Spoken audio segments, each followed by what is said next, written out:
Hello, this is Stephen Al, and yes, we're back with another Harry Potter movie review. Today, we'll be reviewing Harry Potter and the Half-Blood Prince, the second film in the franchise, and was released in 2009. Now, before we get into the cast, the plot, and my overall opinions on the film, let's get into a bit of background. Now, after the release of the fifth one, which was received generally well, and is definitely a fan favorite to many, they naturally asked David Yates to return to direct the follow-up, which was Half-Blood Prince. Now, from what I hear, the film and the book are drastically different. In fact, the book is kind of considered one of the darkest in the series, but instead the filmmakers, or I should say more higher-ups, wanted it to be more of a comedy. Like one of those, like, rom-com comedies, I guess you would say. And David Yates said yes, even though comedy's not really his strong suit, it was more storytelling, but that was essentially the consensus that the filmmakers wanted, so he agreed to do it. Of course, all the cast characters return, and this film is particular for doing some things that become essentially vital for the last two installments of the Harry Potter series, and of course we will be getting into that within the review. But before we do that, let's, as the usual, check out our cast. The cast for this film is once again having Daniel Radcliffe, Emma Watson, and Rupert Grint all back as our favourite trio, Harry, Hermione, and Ron. Hermione and Ron's character get a little bit more development here as something that's been kind of being built up in previous films and will continue to be really a little bit of a focus in the next two films to follow. And Harry's here development with the romance side is also developed just as much in this installment. Now, interesting fact, behind the scenes, apparently Daniel Radcliffe was drunk when he did one of these scenes. He was supposedly drunk, and I don't know if that's a full confirmation, but that's what I heard that was happening. So I like to think that if it did, he still managed to pull off a really great performance here, especially considering this film is really handling some dark material.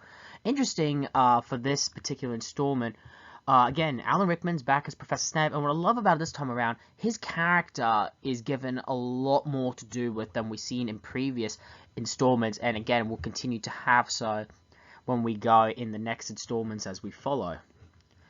Of course, we have Dumbledore, still portrayed by Michael Gambon, and I like to think this is where he finally became more into his own. Again, I will always prefer Richard Harris's take on Dumbledore in the first two installments, but this is where I think he really became the Dumbledore that I think most fans will be familiar with and will continue so in later installments. Of course, we have so many fan-favorite characters back. Seamus, Neville, Tom, and here we have a new character of Lavender Brown, portrayed by Jessie Cav, and she is essentially a really love interest, which makes sense because this film is to be more love interest focus for this particular installment. And the next cast I want to really focus on is another returning of Draco Malfoy, portrayed still by Tom Felton. Yep. And honestly, his character really gets further developed in this installment than I think the other ones combined. And I really like with what the direction they take. I won't spoil it so much in the cast, but it will have a huge effect in the plot. And we have a new character joining the series. The character is Professor Slughorn, portrayed by Jim Broadbent, and he is essentially a Slytherin. Well, he's returned to Hogwarts to be the potions professor, just as Snape's now become the new head, the new, Defense Against the Dark Arts teacher. Now, Slughorn here is essentially, honestly, I say a good Slytherin. Not that he's a bad guy, but he's honestly a Slytherin that people actually like and don't, I would say, hate him. It feels so different with that in the role, but I like that he, is here. Of course, we have Professor Phineas back, portrayed by Warwick Davis, another great addition. And of course, Professor McGonagall, still portrayed by Maggie Smith, if I'm still recalling correctly. And of course, we have the Weasley, Arthur, Molly Weasley are back, and Nymphadora, and of course Lupin. Now, interesting fact, Nymphadora and Lupin in the book begin to start feeling for one another, but that's cut from the film. I'm really sad to hear that, but I can understand due to the sake of timing. And of course we have another fan favorite returning as always. Now, and interesting, we have really Voldemort does not really appear that much in this particular installment. Instead, and what I mean by that is we spend most of the film with really Tom Riddle, you know, who he used to be before he became arguably the monster that the series is really known for. And I gotta admit, the guy playing him, at least the teenage version, because there's a kid version, is honestly fantastic in the role, and honestly does a job remarkably well. I could buy that who he is. Again, I always prefer the Tom Riddle from Chamber of Secrets, as I consider that the best version, but here, he does a very serviceable and even remarkable job. Rounding out the cast, we have Ginny Weasley back, still portrayed, sorry, got a sore throat, still portrayed by Bonnie Wright. Here, now, for the past few films, she was really more of a side character, and she didn't really have that big, her biggest role would have been in the second film, Chamber of Secrets, and the fifth one, Order of the Phoenix. Here she is. Now, I'll explain a little bit more, but I'm not huge on how the character is portrayed this time around. Luna Lovegood is back, still portrayed by the lovely Ivana Lynch. Perfect casting choice. Here we have McCracken, portrayed by Freddie Stroma, and it's essentially a sort of, kind of like Lavender, just to help progress the whole love storyline that we got going for this film.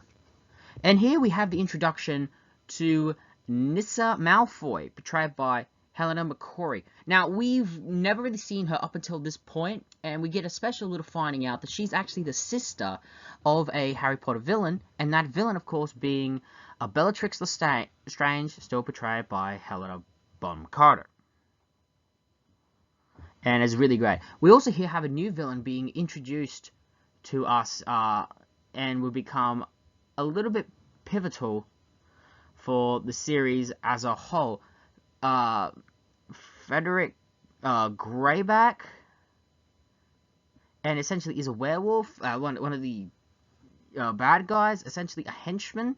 He has a more richer and in-depth background in the books, where he's trying to break his werewolf army, but he becomes essentially but he aligns himself with Voldemort, to have his, dream of, werewolves, supremacy taking over. I really wish that could have been incorporated somehow into the stories, but I get why not. It is, what it is. And in the film, if I recall correctly, he is the actor portraying him is a Dave Lingano, probably butchering that name like I always do.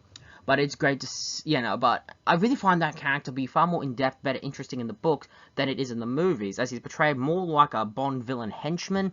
But I will admit, it does make at least more of the Death Eater rogues gallery a little bit more interesting, because other than Voldemort, only Lucius Malfoy and Bellatrix are really the more interesting ones. We also have Wormtail back, but it's really just for a brief scene, and really more of a cameo than anything else. Mr. Filch is back as the usual caretaker. And then, of course, we have the Weasley twins, once again back. They, too, don't really get that much of a role or importance, but are really there, I guess for the little bit of lightheartedness we're going to get in this film. Because really, again, this is a dark direction. We do get some comedy, but I would like to see the Weasley twin bits are, I consider, the best comedy bits of the film. Anyway, with that out of the way, let's get into the review. We begin this film with, essentially, we are in London, the Muggle world, specifically, not the Wizarding world, where Death Eaters are essentially on a rampage. They destroy a bridge, and I like we're seeing it from the Muggles' point of view, because the storm looks weird to them, but basically, the Death Eaters are on a rampage. Because as revealed in the last film, at the end, Voldemort is back, and now he's declaring war on, the magical world, his views. It's basically like the first Wizarding War has picked up where essentially it left off. So this is considered the second Wizarding War. Here, we get introduced to a beloved to a character very well known in the books of Frederick Greyback, one of Voldemort's go-to henchmen. Here, he's in Diagon Alley, where he essentially breaks into, I think it's Ollivander's wand shop, and he and a few Death Eaters end up kidnapping him and taking him away. This is big news, and then that then has us be transported from this essentially wild, out-of-control rampage to eventually, you know, where we cut to Harry, essentially in a diner, reading, you know, the classic witch and wizarding newspaper. I don't get, however, why he would bring in that kind of thing into the Muggle world, where, you know, someone can actually see it. It does roll my eyes as to why. Another thing that we'll find consistent, he kind of hits on the coffee girl. And this doesn't make sense to me as to what they're trying to do with his character throughout the rest of the film. Eventually, he gets contacted by Dumbledore, who has basically been saying how he's been trying to get, you know, asking how his summer been. And he teleports them to a Muggle suburban house, and they make their way in to find out it's been ransacked. And as they investigate, they find that someone actually has been hiding there, disguised as essentially a chair. The man in question is revealed to be Loris Slughorn, an old professor that used to work at Hogwarts but is now in retirement. And just like many people who look upon Harry, he is in awe. As Dumbledore asks to excuse himself from the room, Slughorn and Harry have a conversation. He says, "You look just like your father, apart from your eyes, they are your mother," and he cuts off saying, "Yeah, my mother." I think Harry, by this point, he's heard that line so many times. I kind of like I can play a little bit into that, cut him off. But what really grabs my attention in that scene, what continues more, is when Slughorn says how he knows Harry's mother. In fact, he used to be one of his favorite students, and was a very gifted witch. Considering the fact that she was Muggle-born is even more astonishing. Harry tries to go forward and defend, but one of her best friends is a Muggle-born. In fact, she's the best, and Slughorn cuts him off, saying, "Oh, don't think I'm prejudiced. No, your mother was one of my absolute favorite students," and goes showing off all the, you know, essentially witches and wizards that he taught over at Hogwarts over the years. And many of these students are very successful in certain fields. But we do get the sense of two things. We get a sense of, one, he says doesn't in contact with anymore, which makes him feel almost lonely at times.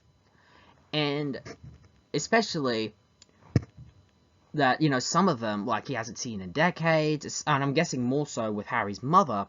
Another thing I also appreciate is we find that he's a bit of a collector. Like, he likes to collect very valuable and promising students, and likes to, like, you know, take credit that he helped them on their path. And this essentially we'll find out a little bit more with a very particular character later in the film. And we also get a mention of Remus, or is it Remus Black? Or Regulus Black? And it's essentially Sirius Black's brother. And we find, and basically plays a little bit of a role in a little bit of the story and the next adventure to follow. But I'll explain a little bit more about his book version in the next review, because I think that plays a bit more of a crucial and vital role in the next installment. Anyway, Dumbledore comes back and says, "Can he take this magazine?" And I was laughing for a minute thinking, oh my god, is Dumbledore actually taking a porno mag? But no, it's just some knitting things. But I'm sure but I find out in the comments section review for this scene on YouTube, many people often believe that he was genuinely taking a porno magazine. Again, it's hilarious. After he leaves, saying how, you know, he's given up, you know, to Slughorn, saying he's giving up or trying to convince him to come back to teach at Hogwarts, he agrees to, you know, leaves and says he knows it's a lost cause. However, just as he's left, Slughorn comes out saying changes his mind, he wants to go back. He makes some demands, how to have a better office, and take up his old potions position, and they leave. But Dumbledore has a bigger plan in mind. He said the reason why he has Harry to come along, to dangle Harry in front of Slughorn. He's a bit of a collector, and, you know, because now Harry is literally the most famous student in Hogwarts at this point in time, this will be a good reason to bring him into Hogwarts. We still don't know why he wants Slughorn yet, and we will get that bit more further revealed as we go on later. And then, of course, Dumbledore then transports Harry to, again, the Weasley place. And basically, we're going to explain a bit more. But there's a few scenes that take place that, one, I'm not a huge fan of. Just as he gets there, he sees looking through Ginny's window, and we kind of get the hint that he's developing feelings for her. For me, this comes out of left field, very much so. As, honestly, I never got the impression that he once had any feelings towards Ginny. So it kind of feels out of left field, and it makes that scene where he hits it on the girl in the diner, I don't know, it makes him all look a womanizer a bit. But it does come out of left field.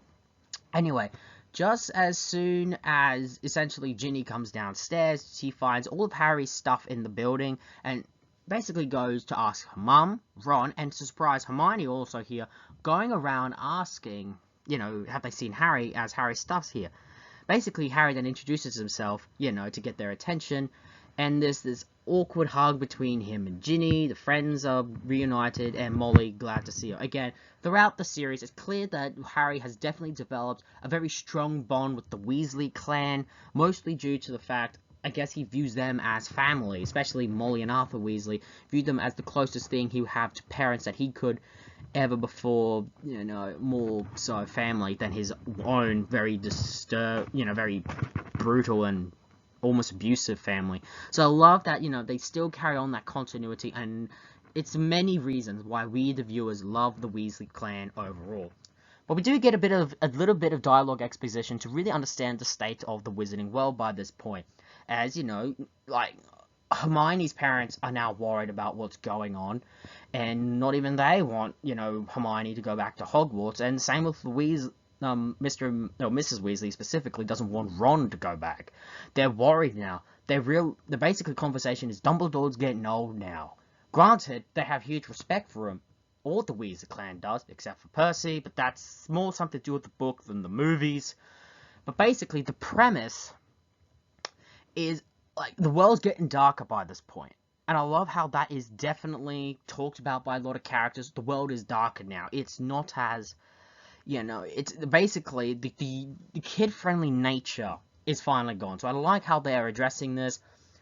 But basically, Harry says that Dumbledore's trying to teach him some things, and he has to share it with Hermione and Ron. Clearly, they are preparing something to further go along with the adventures. And this will definitely play a bit more of a role in the last two installments than this one. But I do like how it is kind of prepping us for, you know, that we are like, this film is kind of signaling we are almost at the end of the show, ladies and gentlemen. But get through this, as this will further help set it up. So I kind of like to think that. Anyway, as the scene comes to an end, we then transport to a different place. And this is where we meet Mrs. Malfoy. We meet Draco's mother. In dialogue, Lucius Malfoy is essentially locked up in Azkaban after the events of the last film. It was revealed he was a Death Eater, and many of them were sent to Azkaban. We will further develop on Lucius Malfoy's character in the next film, but here we get to see Narcissa. And here we get to see something that was very different. In previous films, we see how Lucius was very hard on Draco. But in this film, we get to see how Narcissa is a nice, caring mother who cares about her family more so than anything else in the world. And we also get to add something else to the, everything else to the series is finding out who is Narcissa. Sister is Bellatrix Lestrange. That's right, the same villain we were introduced to in the last film. They essentially gone to this place to get some help, and it's revealed that the person they're getting help from is Snape. And basically, Narcissa is here to ask Snape to essentially help Draco Malfoy. In dialogue, we find out that Draco has now been inducted into Voldemort's ranks. Draco is now a Death Eater. And Narcissa is worried for Draco, doesn't want anything to happen to him. Bellatrix, however, being faithful to the Dark Lord, say Draco should be honored that he's given such a duty, such a task. Anyone would be honored. However, she is scared and basically asks, you know, Snape to look out for Draco. But Narcissa's a bit mischievous. Also in this scene, we get a little cameo from Wormtail, just a blink, just a there moment. But anyway, it is what it is. Anyway, even though Snape agrees to help, Narcissa takes it a step forward and basically approaches Snape and basically pressures him into taking an unbreakable vow. and we find out a little bit more what this is later on. And basically, it is to protect Draco, look over his task, and should Draco fail to follow through, he must fulfill the task. And I'm pretty sure at this point in the film, it is established what the task is.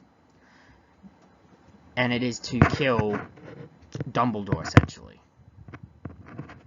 And now, what I like about the scene is, throughout the film, we were always worried about what Snape was. Was he a good guy? Was he a bad guy? He was very ambiguous and very grey with this character. So come here, we finally it essentially is kind of on the edge of our seats. Is this right? Is Snape really one of the bad guys? And again, it is what it is. We still don't have all the answers. More so will be explained in future installments. But it was nice, you know, to have this scene to really edge the stakes and really ask the audience what's going on. The next scene we cut to back in Diagon Alley, where the Weasley twins have opened up essentially a joke shop, and it's very successful. The gang's there, and basically, you know, it's arguably, you know, one of the fun bits of the film, and really makes me wish that something like this existed in real life. You know, this would be fun. Like, we see what they are working on, their jokes. The gang is in awe. We get a little bit of a nice reference to Dolores Umbridge, which again I liked. Harry, you know, as he's looking over, essentially the Weasley twins give him a, you know, disappear powder for a quick escape, which will play in the story.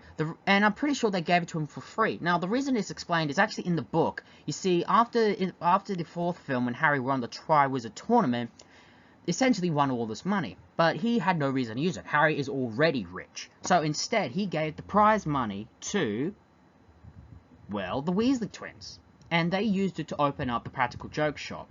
And as soon as they left, you know, at the end of the last film, you know, when they left, they never graduated. They essentially became dropouts, went and opened up their joke shop, and essentially, because of Harry giving them the starting money to make them successful as they are, they essentially, I think it's either they give him one thing for free, or he's allowed to be given things for free for the rest of his life. I'm pretty sure it's probably the first rather than the latter, but it is interesting when you go to know a little bit more about it. Scenes like this, I feel, so much more impactful, and make these characters so much more, you know, so much depth. We also get other things going on in the scene, where it's a dialogue revealing that Ginny is dating Dean Thomas, one of Harry's friends. And I do love the scene how Harry, you know, Ron's trying to ask for something, so how much does it cost? They tell how much it costs. He says, how much for me? They still say the same price. And then he goes, but I'm your brother, so they up the price. It's fun scene, it's so fun and awe, and then, of course, they all leave. Then they get a very sad moment as they saw the Ollivander wand shop completely deserted. The reason why it's so sad for them, because everyone got their wands from there, and it was a great wand alley. So they're really upset that it is essentially, you know, shut down. But Harry is wondering what's going on when he sees Draco walking down. And sensing something, he goes and does the usual Harry snoop around, finds out that he's entered Borgin and Burke's. Essentially is this, like, pawn shop, I think it is. No, not that type of pawn shop. This particular pawn shop is where you can go and basically trade a valuable in for some cash. That's what a pawn shop is. At least, that kind of shop. And Harry's realized he's looking around this mysterious furniture. On the train ride back to Hogwarts, we're on the Hogwarts Express again, which is where the next scene jumps to, Harry reveals that his theory is that Draco's become a Death Eater. The two aren't really buying it. Like, they grant that, yes, Draco's dad's a bit of a, you know, a villain and is locked up in Azkaban for it, but it seems like a jump, even by their standards. And they view Draco as a bully. He's not capable of, you know, joining up in the Voldemort ranks. Harry's convinced he's most likely right, so he goes and leaves the cabin to do some secret investigating. We get a nice little scene from Luna Lovegood. Of course, it's great to have Luna back. She's a fantastic and phenomenal character. It's always great to have her back in this scene. And basically what happens is, he gets to, I'm believing it's either the Slytherin cart, where he's under the invisibility cloak, which we haven't seen before. I guess since really the fourth film was the last time we saw Harry use the invisibility cloak. I think it was completely absent from the fifth film, if I recall correctly. So it's great to see it back. And he's, uses the dust to quickly get in, put the cloak on, and essentially spy on Draco. Draco is basically, saying how this pathetic excuse for a school is, and he plans to do something far better next year.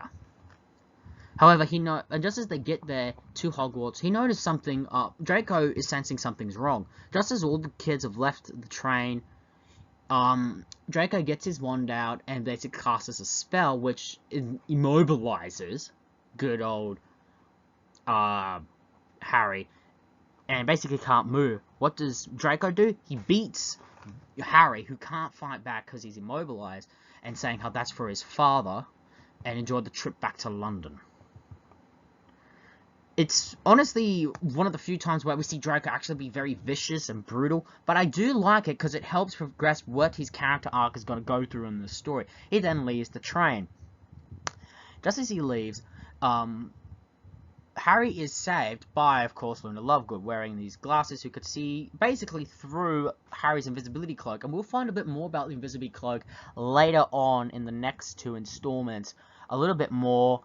And I can't wait to further explain that in later videos.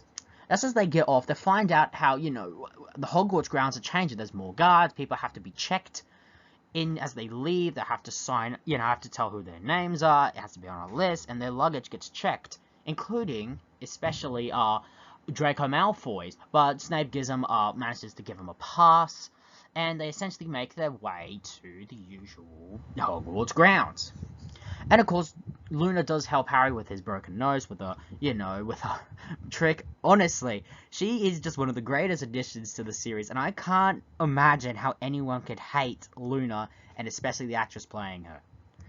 Anyway, just as they get into the dining room area, I like how, as soon as Harry turns up, Ginny says the one line, and looking back at it, it's kind of true. He's covered in blood. Wait, why is he always covered in blood? Looking at it, he has been scarred and covered in blood so many times throughout the film series. I kind of like how it's being addressed for a very fun and comedic moment. It does have a slight chuckle. Here we get a few notes from from Dumbledore doing the announcement, basically saying how, Slughorn will be the new potions professor, and he's been welcomed back to join the staff again, and Snape is now being appointed as new Defense Against the Dark Arts teacher. And the thing is, only Slytherins are clapping for him. Everyone's not. Goes to show how much the students hate Snape.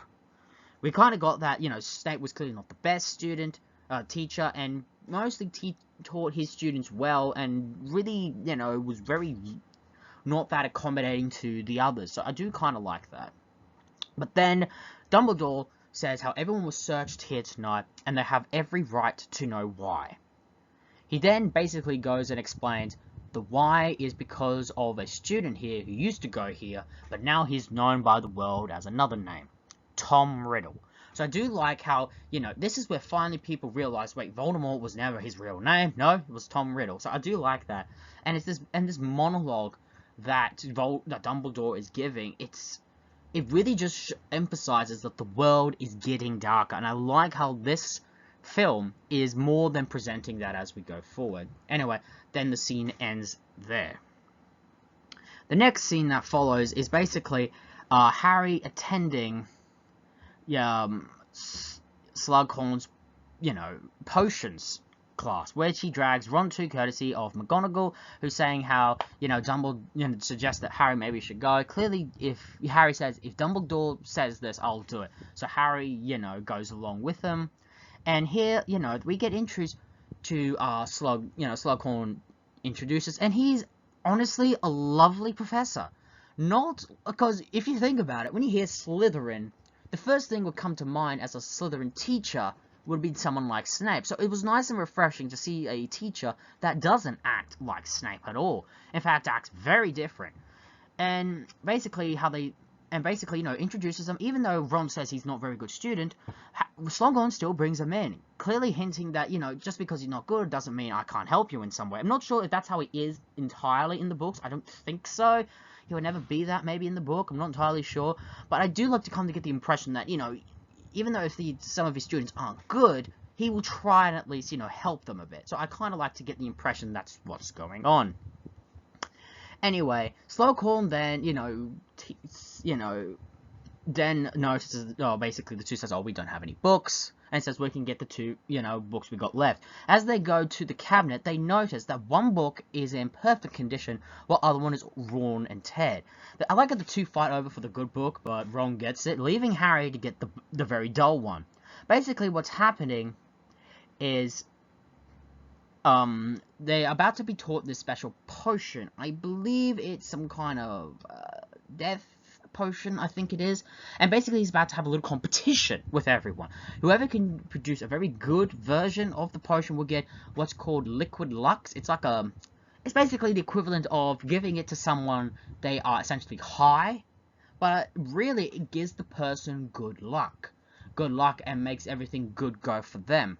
And this will play a bit of a role later in the story. Now, as they go on, many of the students are struggling with the new books they're using. But Harry, with using the old, worn, and torn book, it's revealed that someone has actually, added new things into the book.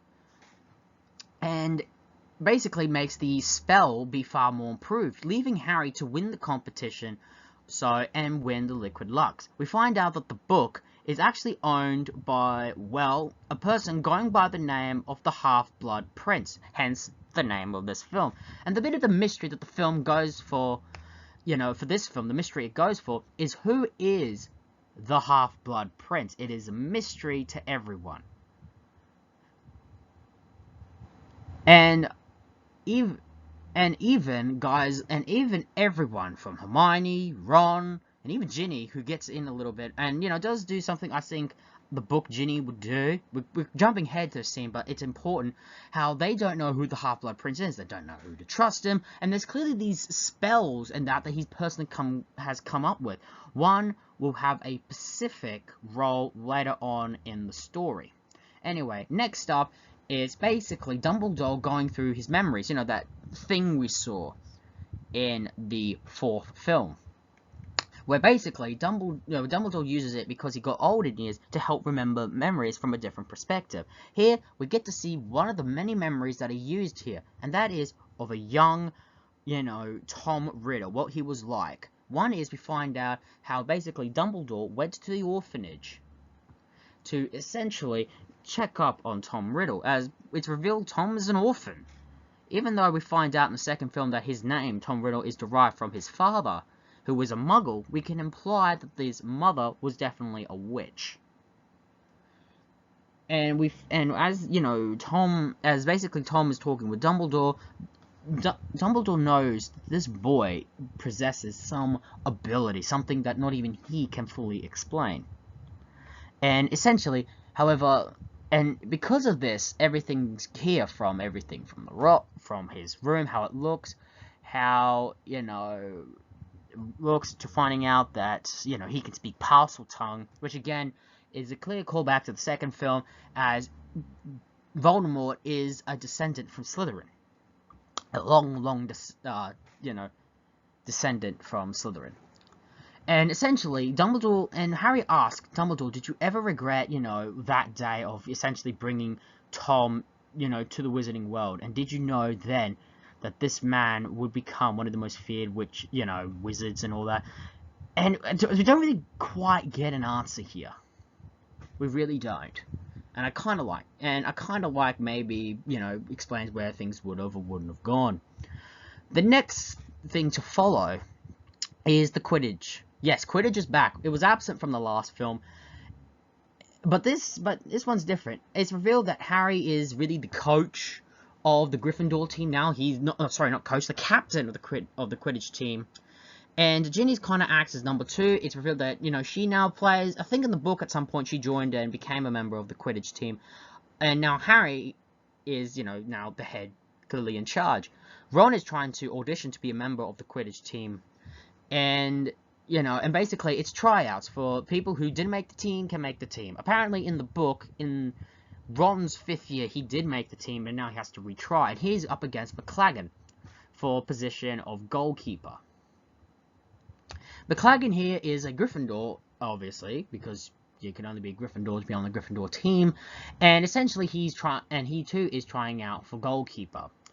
Around this time, and he's clearly hinting that he has a thing for Hermione. It was sawn that in the Weasley's joke shop. And essentially he's asking if he's trying to get on good terms with Ron. He's a bit cocky, but he's trying to get on good terms with Ron to hope to get to Hermione on a first name basis. We get this tryout scene.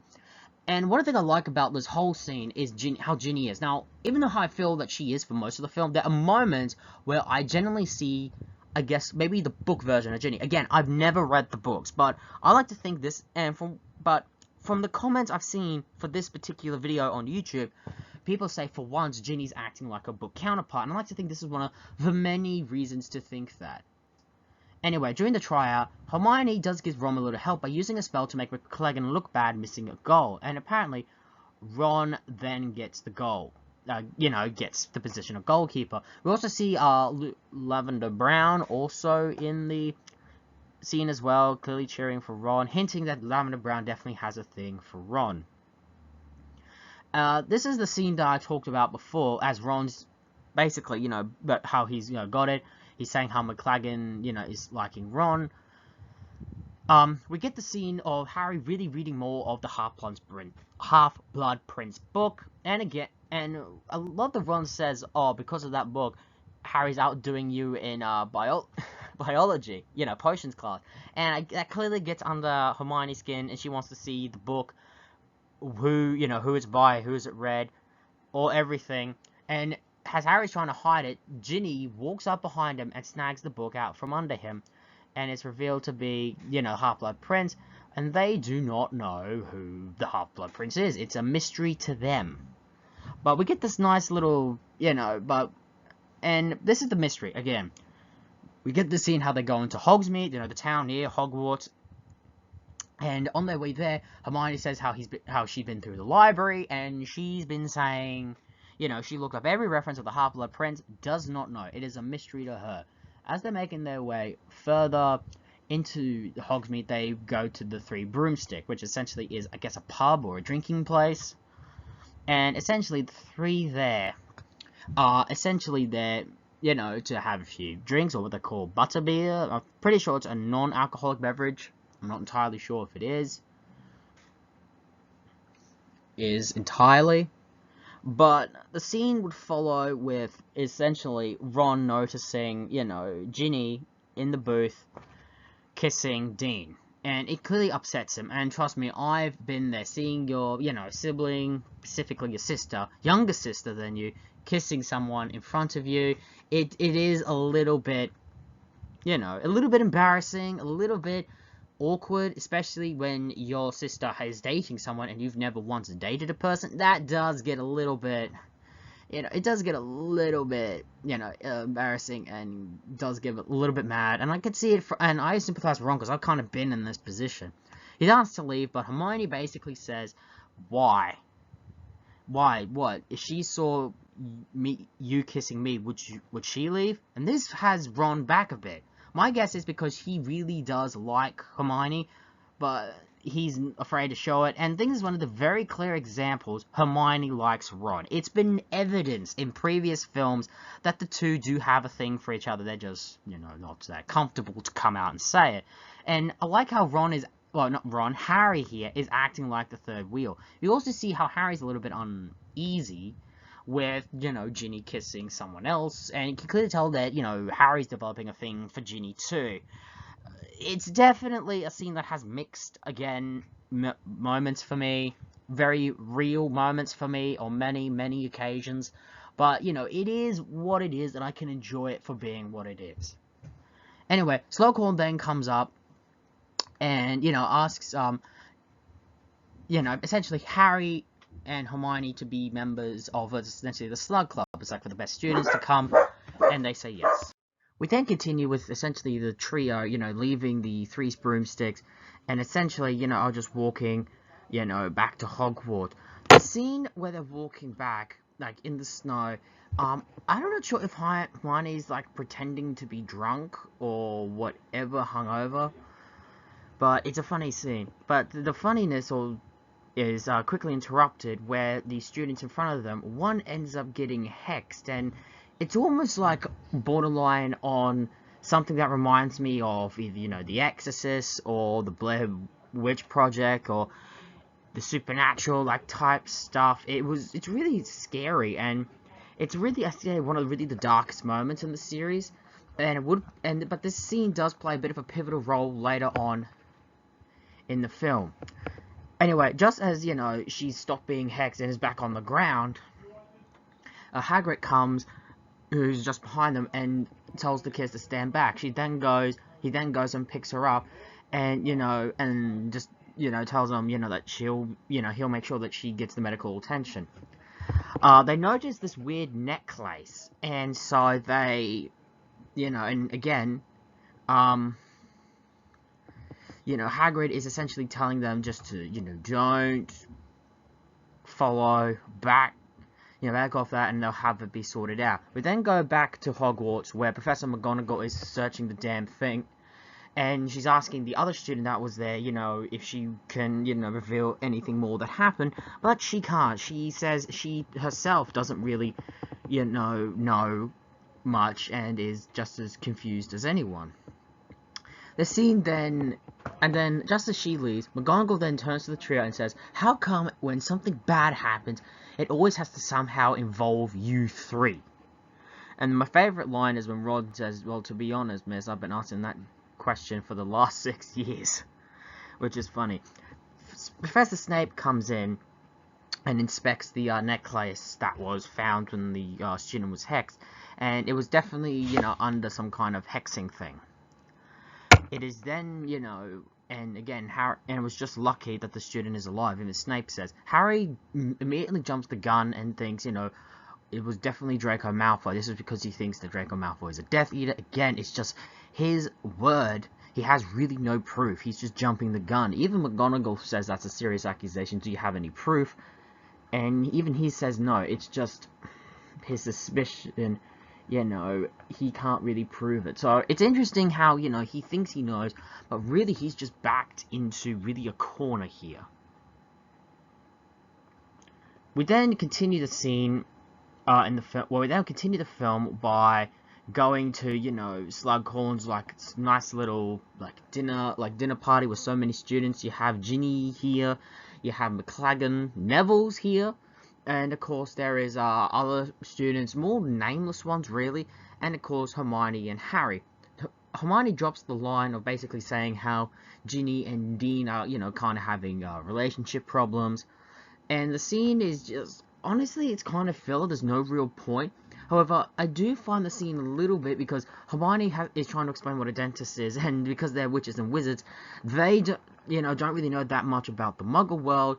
And some of them do find it, you know, really interesting, and I like how Harry knows what she's talking about, and he's having a little smirk. It's a nice funny moment, but at the same time is kind of pointless filler. But it does end with, you know, after, you know, it's over, ask everyone to, you know, Slughorn asks everyone to leave. Harry stays behind though, and is asking about, you know, the hourglass, which is some kind of magic thing.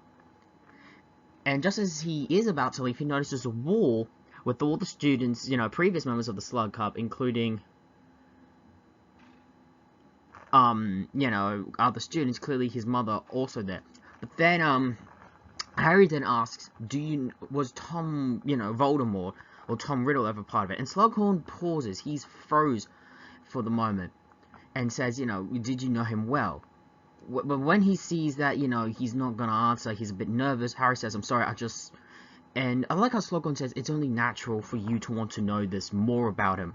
But he says, but the kid that I knew is nothing like the monster he's become. If he ever was that, he must have hidden it very, very well. This show is really so human for Slughorn to be, but I also think it helps the relationship between the two. Again, Harry always develops a strong bond to those who kind of knew his parents. He did it with you know, he did it with Lupin, he did it with Sirius, and of course, and I think he's kind of doing it with Slughorn. Now, clearly he's doing it really on Dumbledore's orders, but I could genuinely get the opinion that he genuinely does want, you know, to really understand more about, you know, what turned that, you know, a boy, to become the monster he is. So I kind of like that. And it really shows a real human side to Slughorn, but also shows there's something not right. Something's, you know, he's definitely hiding something.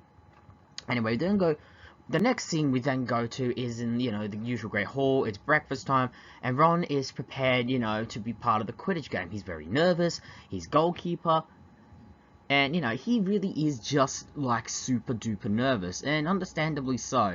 The Slytherins are giving him, you know, looks, giving him a bit of a hard time, just as he goes to sit down and have breakfast with the usual gang. You know, a few scenes are bits that are dropped that kind of add to the film's, like, you know, like, what makes it stand out. One is how Hermione's saying there's this, you know, there's this kind of dinner party going on, like, not dinner party, there's a big, like, formal party thing, kind of at the end of term, and they have to kind of bring someone. Ron says, I'm sure you'll bring McLaggen, as he's in the Slug Club, but Hermione says, well, I was actually gonna ask you. And then, just as Ron's like, really, Lavender Brown comes and walks by, and, you know, wishes him luck, you know, to boost a little bit of his confidence. And even though its intention is clearly to be, you know, just to add a possible love interest for Ron in the film. Just as Ron's thinking of resigning because the nerves are getting to him, and he's about to take a drink, we see Luna Lovegood. Even though she's Ravenclaw, she's clearly a supporter of Gryffindor, courtesy of Gryffindor versus Slytherin today. He says, Harry, did you put liquid Lux in Ron's drink? Ron is then taken aback because the liquid luck kind of gives a person luck. It's a, you know, special charm thing. Hermione says don't drink it, but Ron goes and drinks it anyway. And as a result, Ron, you know, suddenly feels like, you know, like he's great, like he's got this energy.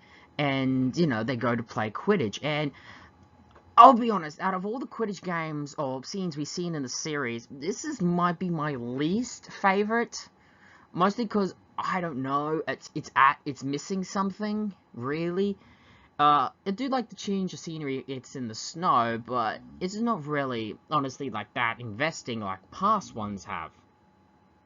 However, we do see, you know, Ron, you know, in goalkeeping, you know, and he's like doing so good. He's, you know, winning, he's helping. Hermione is, you know, happy for him, but it's also clear that, you know, but Hermione's also clear at the back of her head, you know, thinking, like, you know, like, it's not right because he's kind of cheating. I do like, however, the game does focus, for once, not on Harry, but other members of the Quidditch team, mostly the Weasleys. Like, we see, you know, Ginny being absolutely, you know, killing it, and Ron definitely killing it in goalie. I think this ties into the books because Ron always wanted to be Quidditch star. That was his dream, but of course, being the youngest boy, he's kind of in the background. And, you know, it ends with, you know, them winning, you know, the Quidditch game. And, you know, they do the celebration after party, like kind of what Harry did after the Triwizard Tournament in the Gryffindor Common Room. And even though Hermione's happy Ron won, she does chastise Harry for, you know, putting liquid Lux in the potion, you know, in his drink. But Harry says, oh, I could have just used that charm you did to help him, you know, get on the team. Hermione says, that was different, that's tryouts, this was an actual game. And Harry reveals he never put liquid Lux in. He only made Ron think that Harry did, you know, and it was clearly the right move. One, they don't cheat, and two, it helps boost, you know, Ron's confidence, which he desperately needed. This then leads to a scene really to make teen drama, which surprisingly the films never really dived that well into. I think they did that really around the fourth film, and they did it really in the fifth one, but it wasn't really the main focus. But here it takes full center stage as Lavender Brown actually goes and kisses Ron. And Hermione is upset and visibly leaves. And of course, Harry follows her to clearly comfort her. She's really devastated, she's really alone, really upset. And again, Harry's trying to comfort her. Eventually, Ron comes by with Lavender Brown, and she leaves only for Hermione to send some birds after him, and he doesn't know, what he's done. Harry can clearly see Hermione does have feelings for Ron, and she feels heartbroken with this kiss. And, and basically the two are just, alone, because they're really, lonely, upset, and the people they want are kind of with others. And this transitions to also Draco being alone. Draco, again, is going to get more character development in this film. I can't wait to further explore that in the review. We then get to the scene where Hermione is in the library, putting the books away. And basically, she's kind of, trying to brush off, or Ron can date or kiss whoever, he likes, but it's clearly getting to her. With the party thing coming up, she was originally planning to ask Ron as her, date or partner to the event. However, she had to make other arrangements. Harry says, well, the person I want to go with, is with someone, and the person you want to go with, has someone, we could go together just as friends. Hermione says, she really wish she thought of that, because she made other arrangements. She asked McLaggen to make Ron jealous. And, and then we get a scene where Harry is looking, where Hermione basically, drops the bombshell to Harry that the girls are not interested in because of his now new title being the Chosen One. And we get a little bit of his father side. It's a rarity that the father side of Harry's personality comes out. And basically saying, well, I am the Chosen One, only for really Hermione to snap him back into reality. Eventually realizing, he wants to go with someone, cool, someone, one of his friends, and the person he chooses is, of course, Luna Lovegood. Again, I said this 1,000 times, despite, no matter what you see in these films, I think Harry had the best chemistry, never with Ginny, never with Hermione, but honestly with Luna Lovegood, and I think for the films, they should have been Endgame, rather than the other way, rather than Harry with Ginny. I understand that, they're trying to be faithful to the books, but I think, honestly, because the actors who play Harry and Ginny don't have the best chemistry, however, I do feel that Luna and Harry do have the best chemistry, but anyway, I digress on that. We get to this, party, and of course, Luna is dressed in, what you expect Luna to be dressed in, and, and we also get a scene where really, I think maybe it happened before or after the scene or some point, which I just realized, we find out what Draco's been doing throughout the whole film, and that he's been trying to essentially repair this old cabinet in the Room of Requirements, that room we were introduced to in the 5th one. Just as that's happening, though, Harry is at this Slughorn party, and we see Neville, who turns out is now waitering. He didn't really get to make it into the club, but he and Harry are still on fun terms. Again, Neville doesn't get really much of a role in this film, but he would in later films, and I'm really upset about that, but understanding really with what the story, I can't really imagine how Neville would have been able to fit in to the story, or at least have a bigger role like he did in the previous installment. We then get the usual, shenanigans, Hermione trying to avoid McLaggen, and trying to eventually just dodge him. However, after McLaggen accidentally ends up throwing up on Snape's shoes, who happens to walk in, Snape goes to Harry and basically says, Professor Dumbledore will be unavailable for the vacation, and basically tells him to have a good time. In the Snape way we know how. Again, Alan Rickman perfectly casted for the Snape role, no matter what everyone else, no one can deny, that, Alan was perfect for this role. Just as that happening, Mr. Filch ends up, bringing in Draco, as it turns out he tried to gate crash. And, Snape says, look, I'll take Mr. Malfoy out. And, Slughorn says he's going to continue with the party. But Harry noticed something off. So he secretly follows, the pair. And he overhears, the conversation between Draco and Snape. Draco says, no, this is my moment. This is, I was chosen. But then Snape says, I know you, bewitched that girl. And basically drops the bombshell that he's made an unbreakable vow. Clearly what was happening, with him, Snape and Draco's mother in the beginning of the film. And once Harry hears this, he then, tries to explain this to, Ron and Hermione on the train ride back. Well, mostly Ron, not Hermione. Ron is saying how the relationship with Lavender is, getting, I guess, sick, or, just she won't leave him alone all the time. It's just getting a little bit complicated.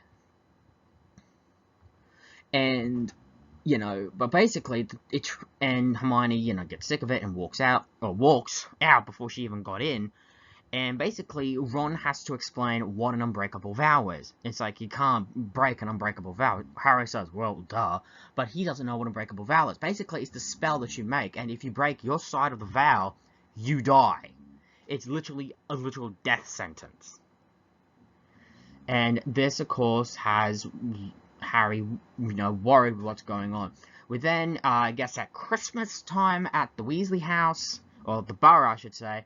And, Harry is explaining to Lupin and, some of the Order, which is really the Weasleys, Lupin, and Tonks, about, Snape maybe not being on their side. Lupin then says, look, just because you're blinded by hatred, and hey, Dumbledore says to trust Snape, therefore I do. And I like kind of Lupin being the calm and level-headed one. It's also should note that Lupin is actually dating Tonks. It's never really addressed in the film, and you really have to know a bit of the books to understand, but that is what's happening here. Just as that, wraps up, we get a few scenes that really, one is, the awkward Harry and Ginny romance, like they tend to always do with these, films, and, Ron kind of, I guess, ruins the moment. We get this scene, however, with Harry going to, Mr. Weasley, and basically just, about, how he had, someone check in and Borgin and Burke find out what's going on. Well, he reveals that there's some kind of thing called a vanishing cabinet, and he explains that the cabinet, these vanishing cabinets, there's two. You enter one and you come out of the other one. They're very popular during Voldemort's reign, but there's only one at the the shop that they pawn shop that they found at the beginning of of the film with Draco, where Harry saw. And it's clearly the one that Draco's been trying to fix in the room requirements. It's his brother, and it's clearly meant to be a sort of, and it's clearly trying to, if they could do it, they could enter one and go into another. Just as that's happening, though, Ginny, I think, ends up screaming, and it's because we see, Frederick Greyback appearing, and is essentially attacking the Burrow along with Bellatrix Lestrange. Now, and honestly, this scene was never in the book. It was completely made up for the film, but it also feels filler and really plays no significant importance at all to what goes on. We then go back to Hogwarts, where where Harry is explaining what happened, at the bloody Burrow. Hermione, walks off. Once she sees, Lavender and Ron, just walks off because it's, a little bit sickening. There is a scene, I think, some point in the film where, Dumbledore is using that, thing that we saw in the fourth film, to help with some memories, and finding out that he had one of Slughorn's memories, but it's been tampered with. Something's been, and it shows a young Voldemort, in high school, and was clearly one of, Slughorn's favorite students. But something's off, with it, because it clearly was tampered, and, really, Dumbledore wants Harry to find out, what's going on. And Harry does try, but it comes very much unsuccessfully. And and later that night, when he goes back, he finds Ron in a very weird state. It turns out Ron has had some, chocolate that was meant for Harry, which I doubt was the love potion. And the person responsible was that girl, from the library, that was interested in Harry only because he was the chosen one. Harry then takes Ron to Slughorn, and Slughorn helps by, giving, Ron an antidote that, wakes him up, gets him out of the whole thing. Slughorn then thanks Harry, and he then gives them, like, another drink, because of the moment. He said it was meant to be for a special occasion, but considering the circumstances, maybe we'll have it now. However, this only causes Ron to essentially collapse and start convulsing, being poisoned, literally on the verge of death, Harry then, uses one of the many things that Slughorn has in his possession, and essentially uses it to save Ron. For a moment, though, it looked like they were too late, but Ron actually is managed to be saved. And just as Ron gets up, he then turns to Harry, and basically says, these girls, they're gonna kill me. And collapses. It's a nice comedic moment. Some people say it ruins the tension of the scene, but I think it just, it's nice to have a little laugh after tension, after these scenes. It's nice to have a little fun. We then go to the infirmary where, Ron is, bedridden. Dumbledore and McGonagall come in, and Dumbledore praises Harry for his work. McGonagall says, sure, their actions were heroic, but the question is, why were they necessary? They then look at the bottle that, Slughorn gave, Ron, and even though it's a nice, drink, it's clear that it was laced with poison. He asked who was it intended for, and Slughorn said, well, it was actually intended for you. Clearly knowing that something is off, and I do mean way off, it's clear that there's a lot going around. There's a big mystery right now. This then leads to Lavender come in, asking about Ron's condition. It's again like more teen drama stuff that the film is clearly trying to do. And there's a little bit of a standoff between her and Hermione. And Ginny's also in the room. And eventually Ron starts, not fully waking up, but starts mumbling a name, Hermione. This then causes Lavender Brown to run out of the room crying. Dumbledore quotes a line about teen love, and just as Ginny and Harry are leaving, they says, it's about time. It's about time, and clearly the two stare at each other. Just as they walk out, Hermione's basically telling Harry just under her breath, to shut up, and and she stays by Ron's side while he's in the infirmary. As Ron gets up, he sees the state Lavender Brown is, and feels a little bit guilty. However, he does ask what happened, because he doesn't have that full much of a recollection of what happened. So basically, Ron and Lavender have officially broken up. And he asks essentially what's going on, what did he say? And Hermione's like, you don't remember anything? And he says, no, not really. Just as Harry is then going through the Half-Blood Prince book, we haven't talked about that much. The review actually, don't recall the last time we mentioned it. But he looks at some spell named Sectum Sempter. And is a spell that clearly the Half-Blood Prince has been making, or spells and potions, all that, and he's reading through. Harry then notices the girl that was jinxed early in the film walks by and asks if she knew what happened. But basically also, asks for, to get better. Just as, he walks away, he notices Draco Malfoy, who is petrified. He is scared. He then walks away and essentially heads to one of the Hogwarts toilets. And you can see Draco breaking down. And this is not him crying like a little girl. He's literally breaking down. Clearly the task that he was meant to accomplish is affecting him very much. And I do like that little bit, as it shows, honestly, like, the true humanity Draco is. He's a boy expecting to do a man's job.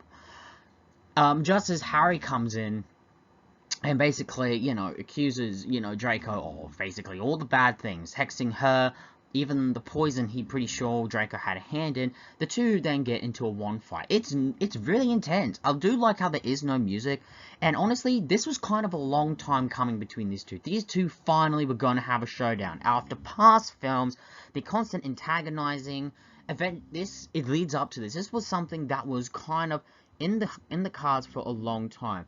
But it then ends badly when Harry ends up using that same spell, Sectum Sempter, on Draco.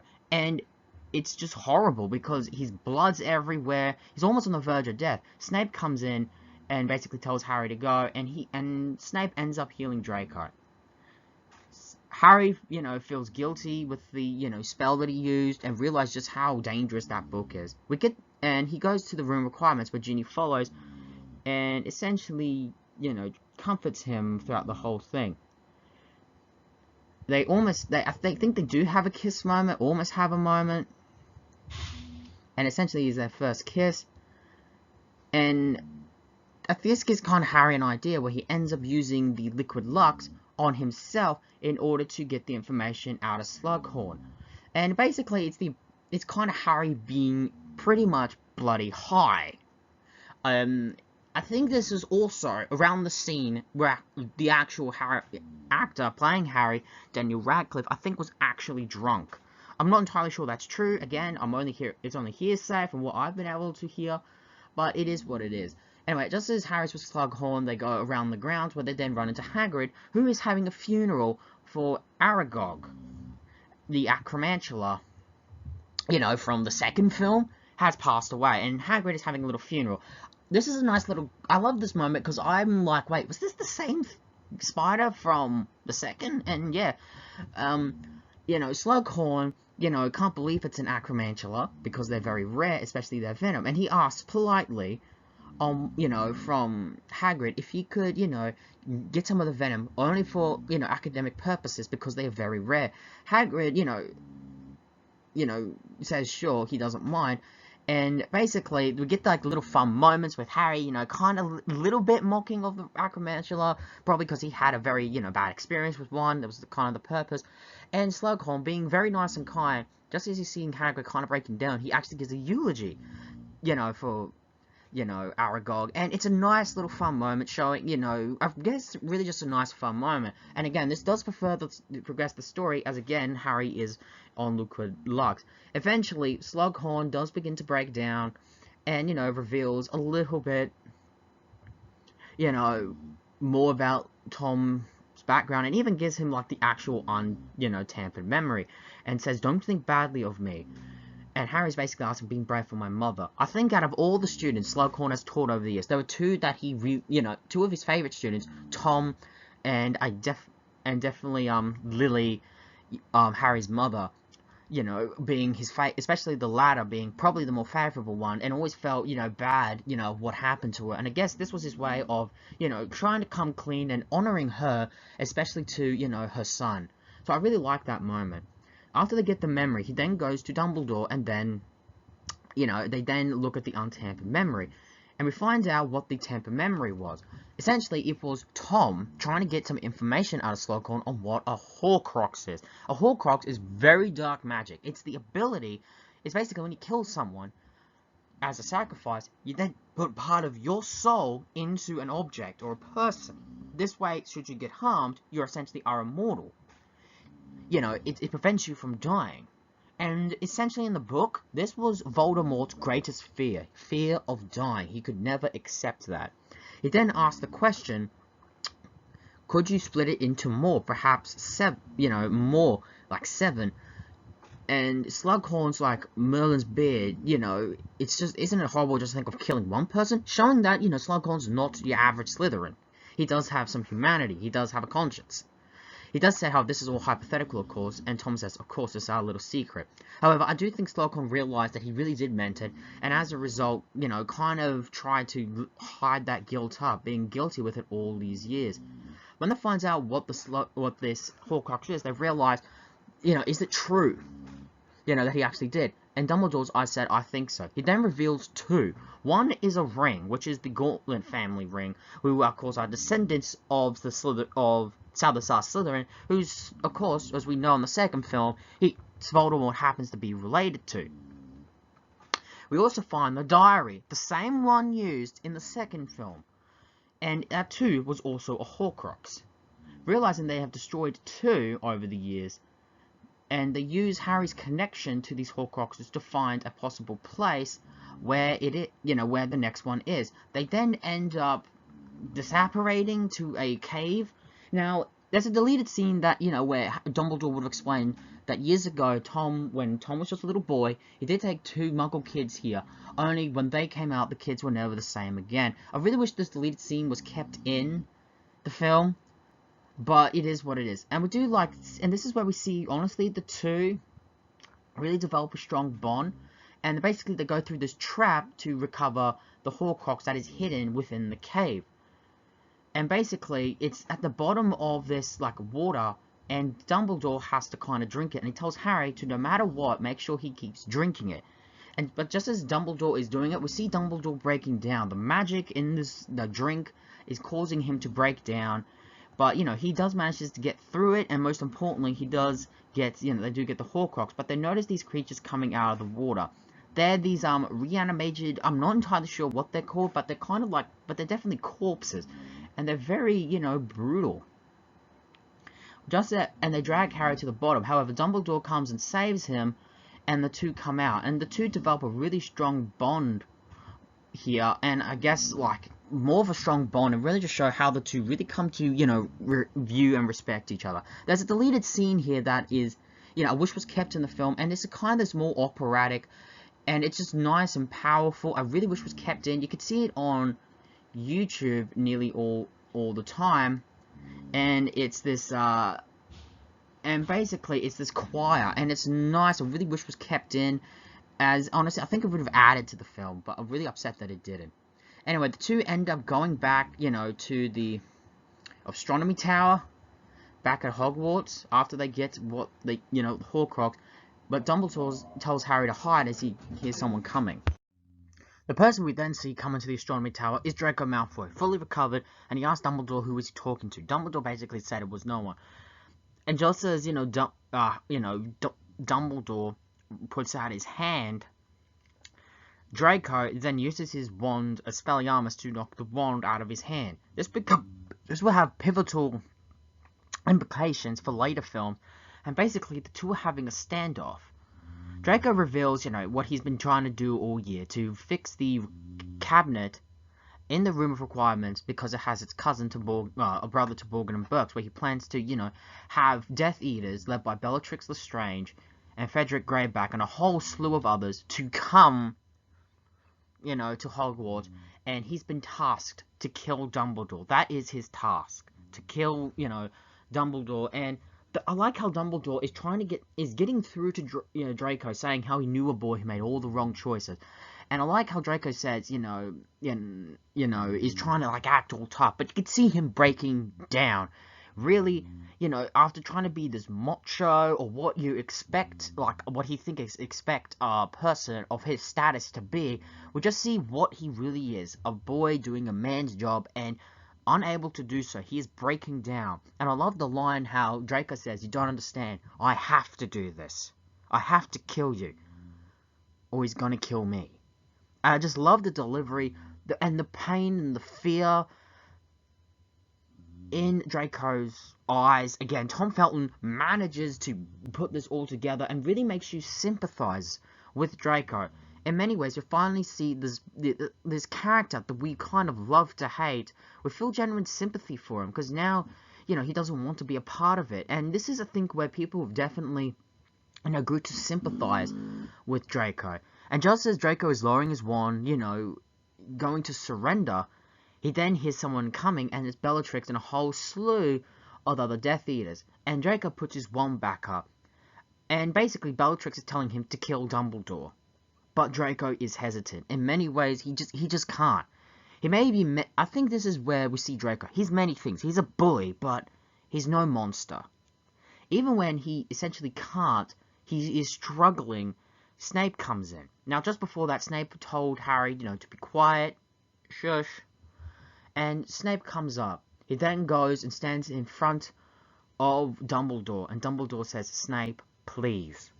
Now, throughout the film, we've been questioning Snape on whose side is Snape really on.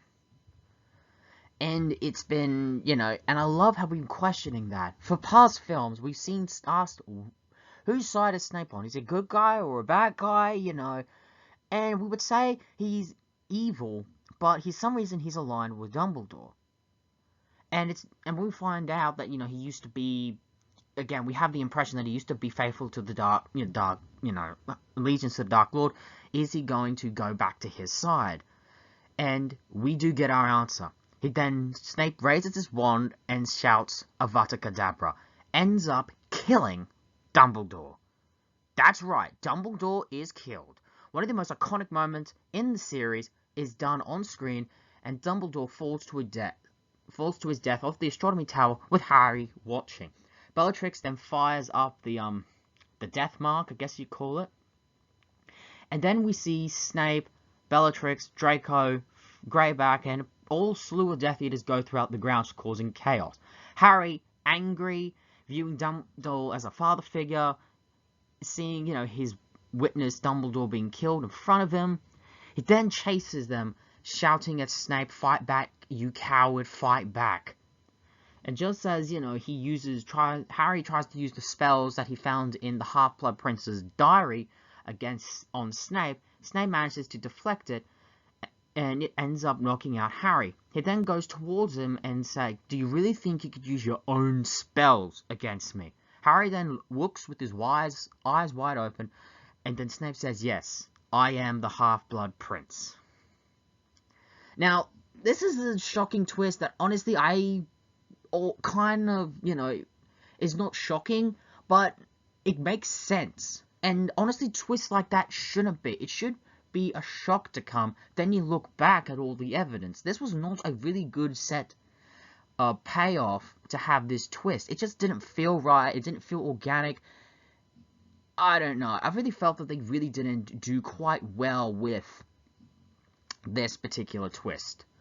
But anyway, we then see Harry and all the Hogwarts students come to the site of Dumbledore's death. And this is really where it's official. The world is dark now. There's very little light. And we then see this nice little moment where everyone raises their wand and use their spell to erase the dark mark away from the sky.